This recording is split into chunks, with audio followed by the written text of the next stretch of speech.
Y en ese sentido, por ejemplo, ¿qué soluciones existen? Porque ya hablamos aquí un poquito de concientizar a las personas respecto al uso. También hablamos, mencionaste en su momento lo de los pozos, pero tengo entendido que el hacer pozos subterráneos tampoco es tan bueno, porque en cierta medida estás sacando agua de la tierra para llevarla a la superficie y que después igual se libera al ambiente. Estás como de cierta manera secando la parte más subterránea, trayéndolo a la superficie. Entonces, ¿qué otras alternativas, qué otras soluciones, por ejemplo? Yo una vez vi un video de un invento, no sé si será un experimento, será algo ya masificado, que eran como unos remolinos que buscaban transformar la humedad del ambiente en agua líquida.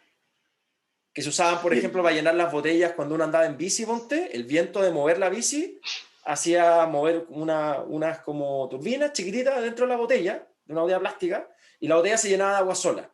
Pero no sé ni qué tan limpio es, ni qué tan eficiente es, no tengo idea, pero ¿qué otras alternativas, qué otras herramientas se están moviendo hoy día ya en la esfera tal vez un poco más científica, más en el límite de la innovación, por decirlo así?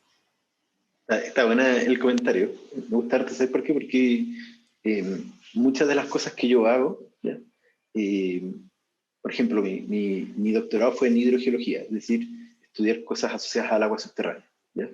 Y yo en realidad hago eso enfocado a procesos que están en la interfaz entre aguas subterráneas y superficiales, ¿ya? O sea, por ejemplo, a mí me interesa saber cuánta de esa agua del laguito se evaporó, porque finalmente es el agua que venía desde el agua subterránea, y si yo soy capaz de cuantificar o entender bien eso, también puedo tratar de proponer formas de sacar agua subterránea para que ese uso sea sostenible en el tiempo. ¿Okay? Eh, pero así como tú puedes estar conversando ahora de estas soluciones que son manejo de los recursos hídricos, ¿cierto? Sin ninguna solución eh, tecnológica, más que, digamos, ver cómo vas a gestionar esto ocupando modelos, tú también podrías pensar en productos que te ayuden a generar esa agua. ¿Ya? Y cuando yo estoy haciendo mi doctorado, entonces, por ejemplo, trabajaba en estas cosas solares que tenían la gracia o que el objetivo era, bueno, cómo obtenemos agua a partir de energía solar. ¿Ya?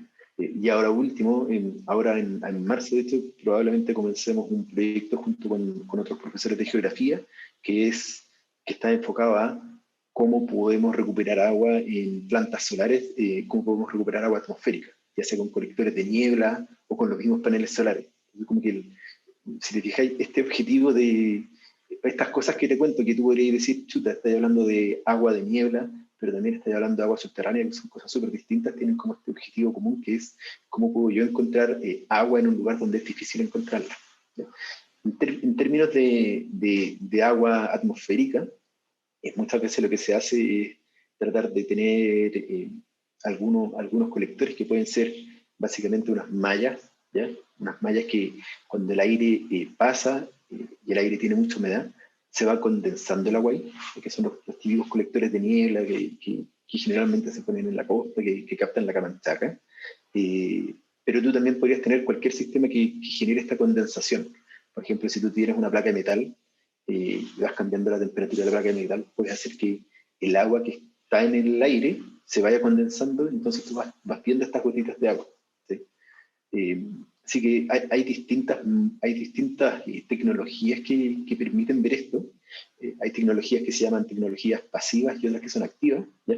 Las activas generalmente ocupan algún tipo de energía para lograr que se condense más el agua. ¿Ya? Y de hecho, el año pasado recuerdo haber escuchado que estaban comprando algunas máquinas en distintas comunas del país a los israelitas, que básicamente hacen eso, hacen pasar el aire por algunos condensadores, ¿cierto? Y van generando agua, y obviamente la cantidad de agua que generen va a depender, en este caso, de cuánta agua atmosférica hay, ¿cierto?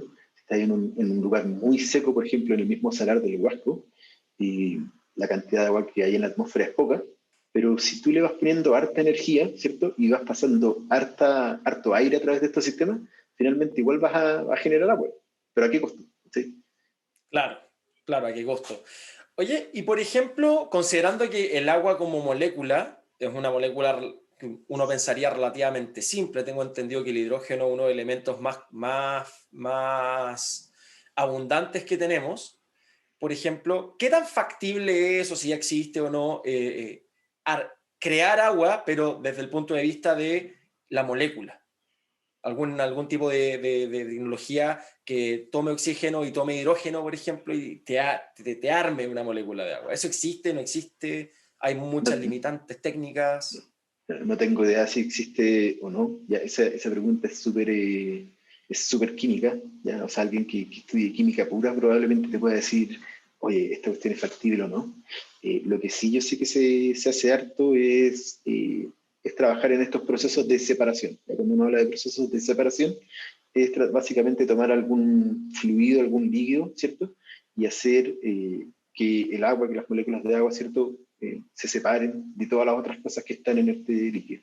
Y eso, bueno, osmosis inversa hace eso, destilación por membrana, hay hartas, digamos, yo te diría, todas las plantas de desalinización básicamente hacen eso. Algunas, por ejemplo, ocupan este mismo proceso de evaporación para captar agua pura. De hecho, una de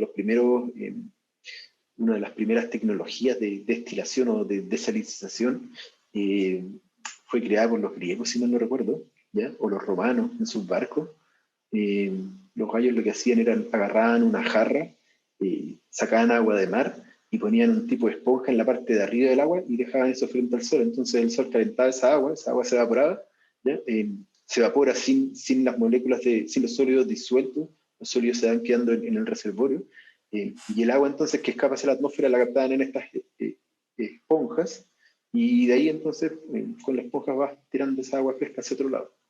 Imagínate la forma, digamos, que uno pensaría rústica, pero súper inteligente y aprovechando, digamos, los recursos que están disponibles ahí. Claro, Sol, y que por le decirlo, funcionaba. y funciona súper bien. Es súper interesante, hay hartos esquemas que muestran, digamos, ese proceso. Y eso mismo, por ejemplo, se ocupaba también, no sé, en el norte de Chile, cuando estaban las salitreras, ¿ya?